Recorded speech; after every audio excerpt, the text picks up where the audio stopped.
mīlestība jūsu starpā, Arta un Jāni, mīlestība rādu draugu starpā, mīlestība uz šo dzīvi un mīlestību uz šo pasauli kā tādu. Mēs saprotam to, ka mīlestība vēl joprojām ir lielākā un vērtīgākā vērtība šai pasaulē un šai dzīvē, bez kuras nekas labs vispār nevar notikt uz šīs planētas. Tā ir arī pati pieprasītākā vērtība katra cilvēka dzīvē. Jo tās iespējā izmainās katra cilvēka dzīve un arī visa apkārtējā pasaule.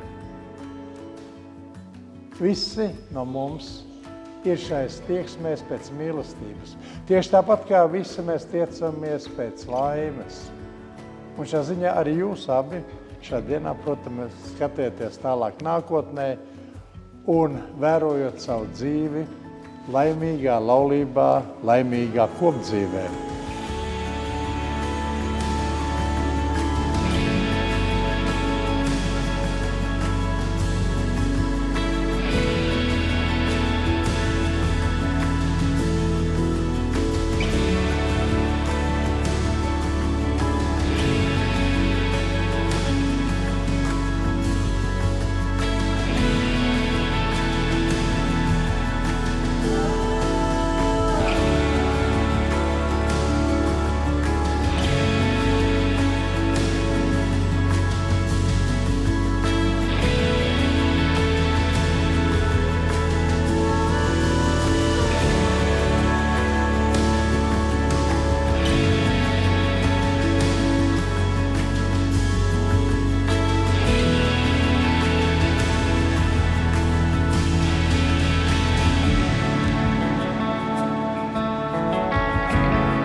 Kad jūs abi gribat ņemt viens otru par savu laulātu draugu, un tagad Dieva un mūsu kā liecinieku priekšā to visu esat vārdos teikuši, rogās devušies un gredzeni smījuši, es jūs salaulāju par vīru un sievu, Dieva Tēva, Dēla un Svētā gara vārdā.